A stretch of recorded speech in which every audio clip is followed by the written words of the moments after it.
The crack of my daughter's hand against my face sounded like a rifle shot swallowed by stained glass. 300 guests stopped breathing at once as I reeled, the left side of my cheek blooming with heat. Somewhere a fork chimed against china. Somewhere a violin faltered. By the time security began to move, Emma was already shouting that I had ruined her perfect day. And I remember thinking while the chandeliers trembled, if you're watching this, tell me where you're watching from, and let me tell you how a wedding gift that could have bought a vineyard became the moment my life finally made sense. My name is Sarah Mitchell. I am 67 years old, and for 23 years, I believed I knew my daughter the way you know your own heartbeat. I raised Emma from 5 through thunderstorm nights and school plays and whispered promises that the world could be kind. I built Mitchell Industries from a spare bedroom into something with real gravity, patents, payrolls, people who counted on me, and imagined one day placing that legacy into her hands like a key. I should have noticed the first hairline crack when she refused to discuss a wedding budget. "Don't worry about money, Mom," she said, a flick of her wrist smudging the subject as if the numbers might stain. "Derek's family is handling everything." Derek Blackwood, with his country club smile and old Virginia pedigree, had become the constellation she navigated by, and I told myself I was simply adjusting to a new sky. I chose our coffee shop downtown for the gift, the little marble-top table where we'd celebrated her college acceptance and her first job, and later, the ring that flashed like a promise. I set the leather portfolio down with the care you use for something live. "Emma, sweetheart," I said, sliding the folder across, "I want to give you something that sets you up for life." She opened it with polite curiosity, her glossy nails clicking softly. I watched surprise rise, crest into confusion, and then sharpen into something that looked like disdain. "What is this?" she asked, though she already knew. "A 45% ownership stake in Mitchell Industries," I told her, hearing the quiet pride in my own voice. "I'll retain 51 for control now, but you become the second largest shareholder today. The dividends alone will keep you secure for as long as you breathe, and when I retire—" "I don't want it," she said, the words flat as a door closing. For a heartbeat, I couldn't process the sentence. "You don't want what?" "This." She nudged the portfolio back with 2 careful fingers as if the leather itself were contagious. "I'm not signing up for quarterly meetings and corporate noise. That isn't who I am." The espresso hissed behind us like a warning. I leaned closer, trying to reach the child I knew. "Then what do you want? How can I help you start your life with Derek?" Her face softened into the kind of light I used to see on Christmas mornings.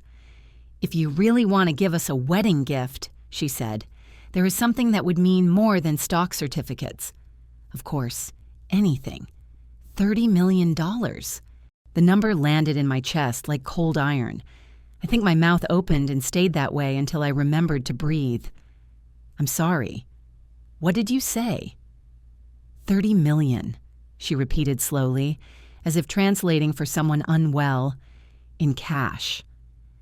She told me about a Napa Valley estate with vineyards and guest cottages and a Maine house that grinned across hills, about Derek's trust that wouldn't release funds until he turned 35. "You said your company is worth $40 million, she reminded me, airy and practical. "You have savings, investments, the house." She lifted one shoulder, a ballerina shrug. "You've always said you wanted to help me succeed. This is how." I tasted the bitterness of my coffee like a prophecy. "Emma, that isn't a wedding gift. That is most people's lifetime of breath.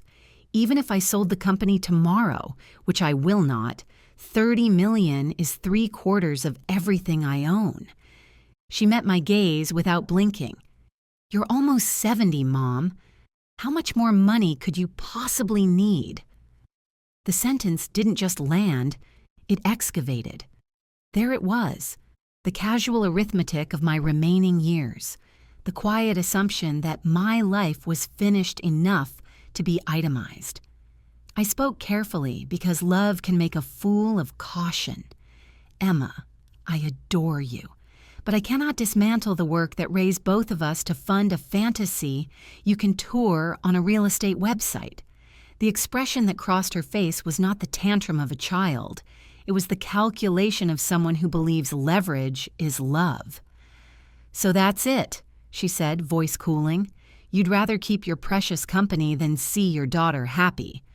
There is a humiliation that feels like drowning with your eyes open, and yet I kept my voice even.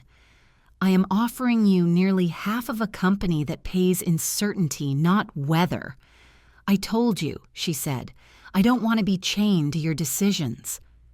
I asked what Derek thought, and her gaze shuddered just slightly. He agrees with me. He has business ideas, import, export, Europe. He just needs capital.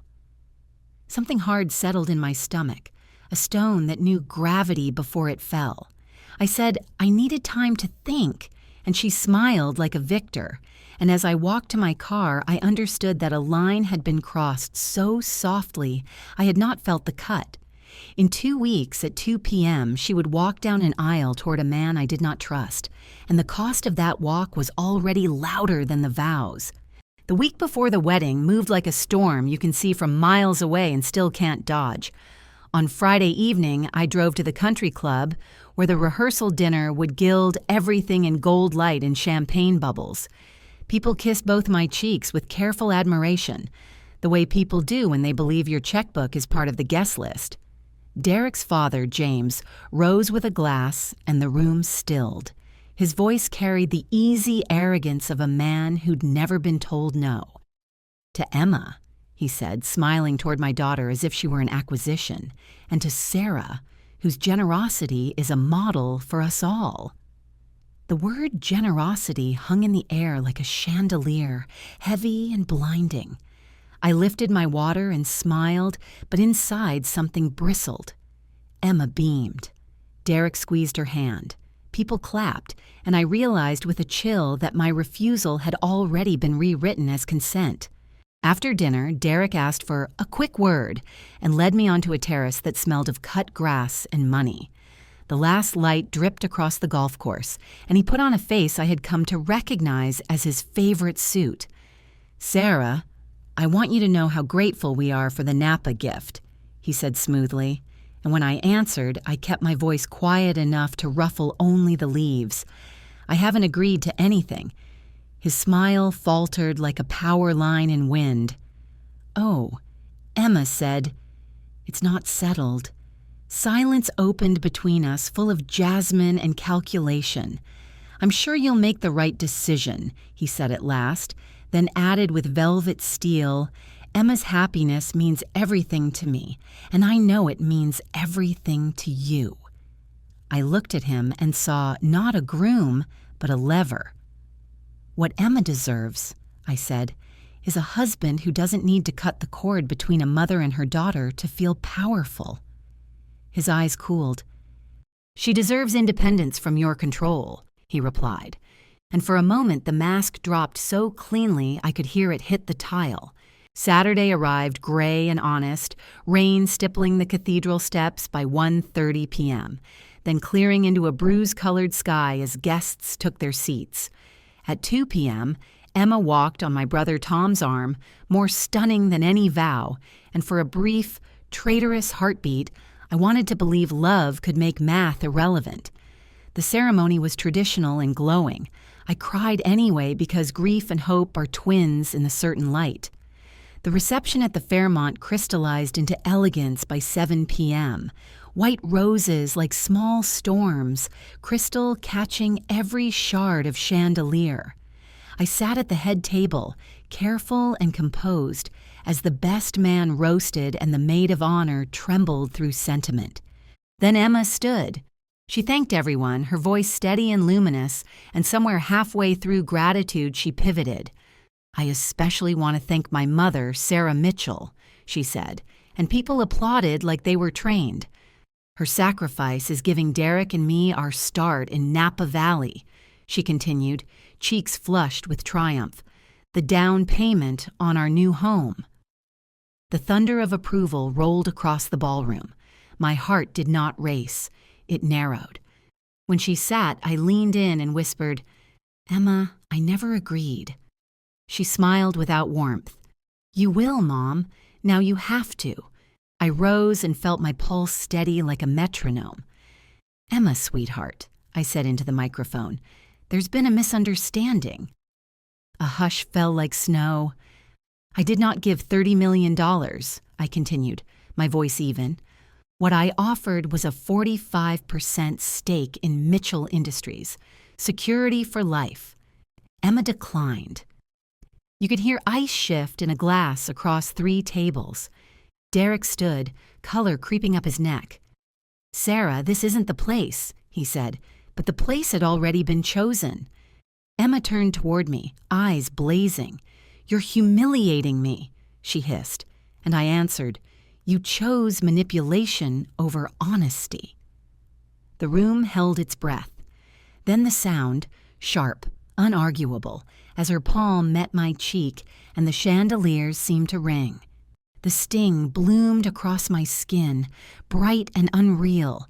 For a moment I thought the world had gone silent, but it was just the crowd holding its collective breath, 300 people frozen between shock and fascination. Emma's veil trembled. Someone gasped. I heard silverware clatter and the faint hum of the sound system still live. Then Emma's voice sliced through it, trembling with fury. "You selfish, bitter old woman, all I wanted was your help and you couldn't even give me that."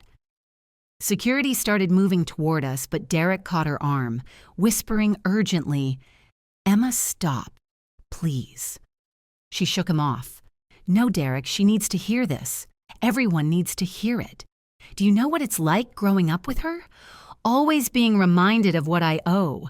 Always being grateful for being adopted, for being saved. I'm tired of it."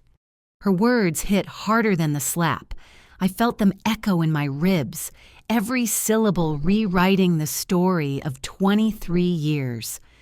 The room was watching, but I wasn't in that ballroom anymore. I was back in the social worker's office, holding a trembling 5-year-old who had refused to speak for days. I remembered the nights I lay beside her until she finally fell asleep, whispering that she was safe, that she belonged, that she was mine. "Emma," I managed, my voice smaller than I meant it to be, "that's not true. I never." "Every time I wanted something you didn't approve of, you made me feel guilty," she cried, tears cutting through her mascara. "You never wanted a daughter. You wanted a project." The words landed like glass, shattering across marble. Derek's face twisted in embarrassment. "Emma, please, let's talk about this later," he begged, but she wasn't listening. "No, I'm done pretending," she said. "I'm done being the grateful little orphan who has to earn her place." The security guards arrived then, 2 men in dark suits, hesitant and uncomfortable. "Ma'am," one said softly to me, "we need you to come with us." For a second, I didn't understand. "I'm not the one—" "The family has requested it," he said.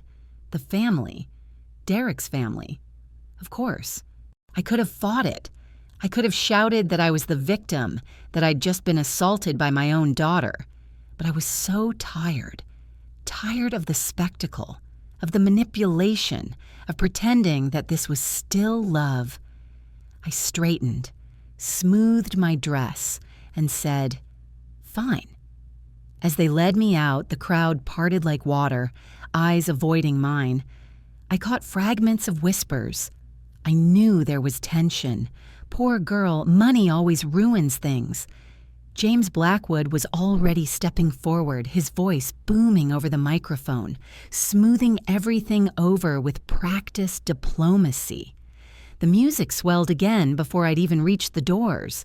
Outside, the night air was cold and clean.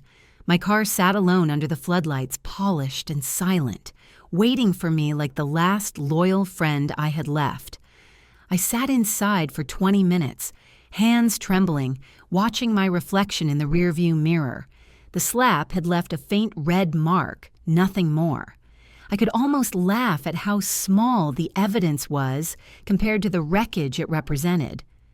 By the time I drove home, I was no longer a mother walking away from her daughter's wedding. I was a woman leaving a battlefield she never meant to enter. 3 days passed before my phone lit up with Emma's name. I almost didn't answer. "I think we need to talk," she said. Her tone clipped, businesslike. No apology, no acknowledgement, just that cold, professional cadence. "I agree," I said. We met at the same coffee shop where this whole unraveling had begun. When she walked in, she looked older, harder. Designer clothes, practiced posture, but something hollow in the eyes. She didn't waste time. "I've spoken to a lawyer," she said, "about my legal rights regarding your estate." My estate. The words hung there between us, strange and obscene. "As your adopted daughter," she continued, "I'm entitled to inherit when you die. But there are ways you could try to cut me out, and I wanted to make sure I understand my options." For a moment, I thought my heart might actually stop.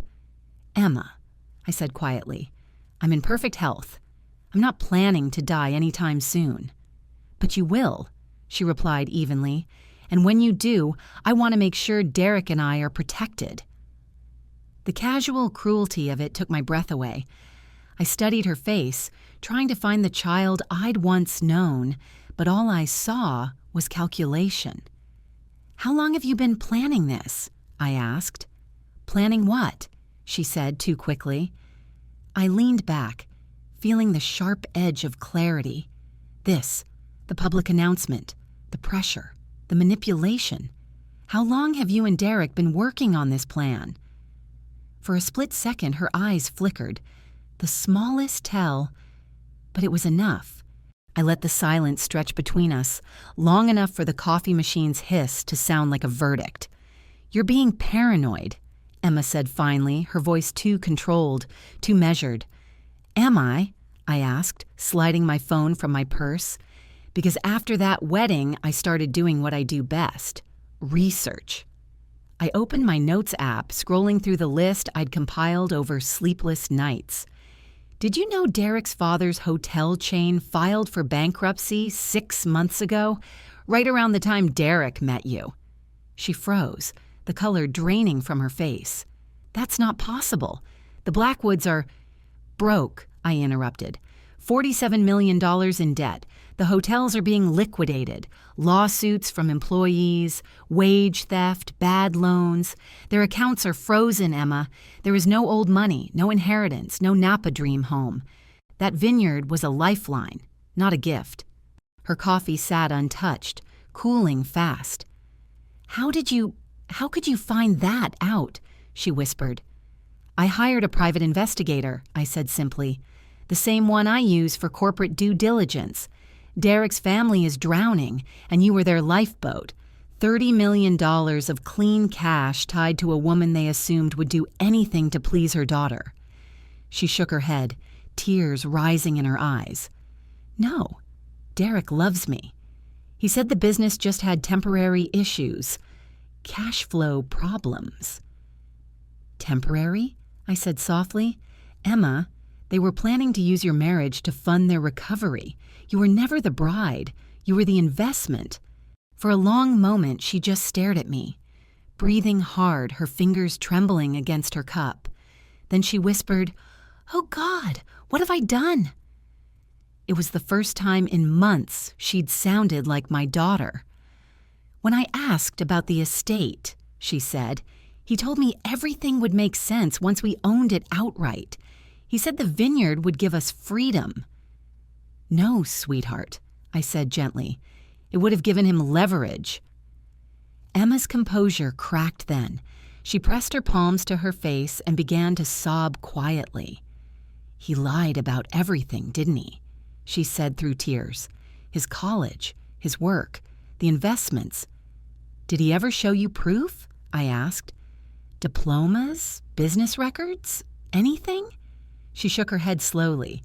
"Just stories. Trips to Europe. Deals in London. I never questioned it.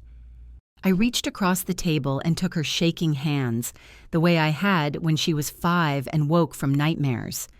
Emma, you need to listen carefully now. Derek has already committed multiple crimes in my name. Her eyes widened in shock. What do you mean? The Napa property, I said. He signed purchase documents using my name as financier. He also booked a honeymoon on credit cards linked to my accounts. He's been telling creditors that I'm providing capital for his new ventures. That's wire fraud, credit fraud, identity theft, all federal offenses. Her face went pale. You knew all this? I've been documenting everything, I said quietly. Every signature, every forged email, every phone call from people asking about funds I never promised. He thinks I'm an old fool with a sentimental blind spot. He's about to learn otherwise. Emma's voice was a whisper. What happens now? I stood, placing a few bills on the table for our untouched coffee. Now we take back control, but I can't do this without you. She rose slowly, eyes red but steady. Tell me what to do. I walked her to her car, the late afternoon sun flickering through the trees, casting shifting patterns across her face, fragile, uncertain, but alive. Go home, I said. Act normal. Don't let Derek suspect anything. Don't mention we spoke. Don't change your routine. Just be calm. She nodded, though I could see fear tightening her shoulders. For how long? Until tomorrow morning, I said. At 9 a.m., there's going to be a knock on your door. Her eyes widened. Who? The FBI's Financial Crimes Unit. They'll have warrants for Derek's arrest and for seizure of any assets tied to fraud. The FBI? She breathed, half in disbelief, half in terror. Sarah, how did you... Emma, I said, placing a hand on her shoulder. I built a $40 million company from nothing. You think I don't know when someone's cooking the books? For the first time in months, she smiled through the fear. Just a small, broken thing. What do I tell them? The truth, I said. Tell them everything. Then file for annulment. Derek married you under false pretenses. Legally, it's as if it never happened.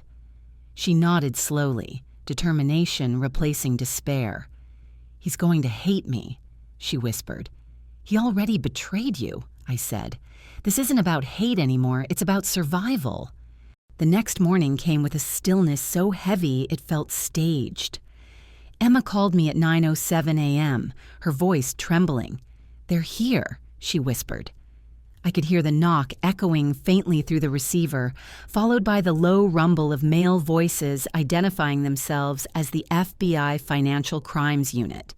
I told her to stay calm, answer every question honestly, and remember, this was the beginning of her freedom, not the end of her world.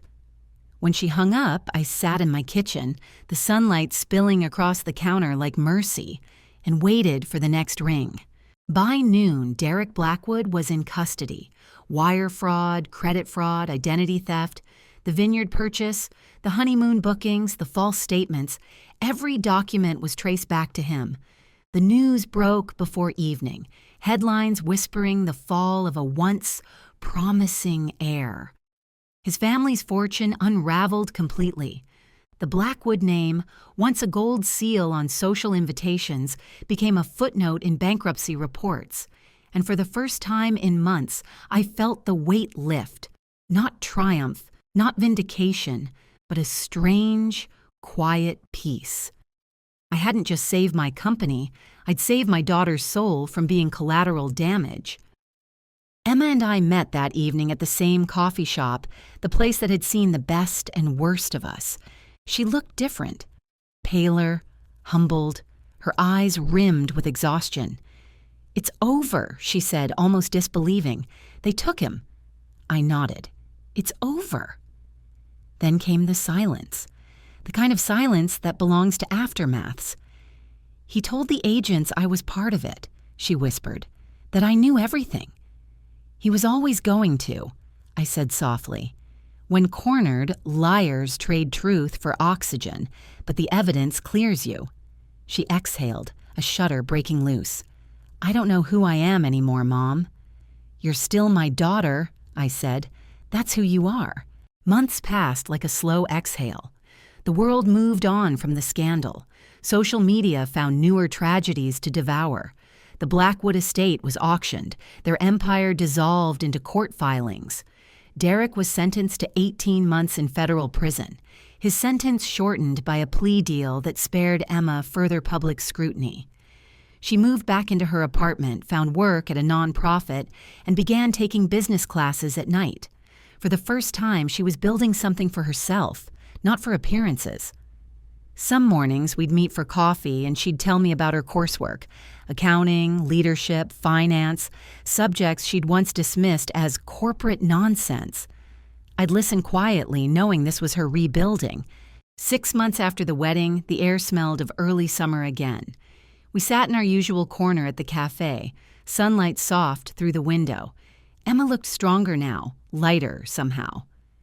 "I have something for you," I said, sliding a familiar leather folder across the table. She hesitated before opening it. Her eyes widened as she read the first page. 51%? She asked, her voice a blend of disbelief and awe. "I'm ready to retire," I said simply. "And you're ready to take over." She shook her head. "I haven't earned this." I smiled. "You survived, Derek Blackwood. You faced the truth. You learned how to stand on your own. You've earned more than you know." She stared at the papers for a long moment, then whispered, "I nearly destroyed everything we had." I reached for her hand. And yet, here we are, stronger for it. Her eyes filled with tears. "I love you, Mom." "I love you too, sweetheart," I said, and for the first time in a long while, the words didn't ache. They healed. As we left the cafe, the afternoon light spilled across the sidewalk, golden and forgiving.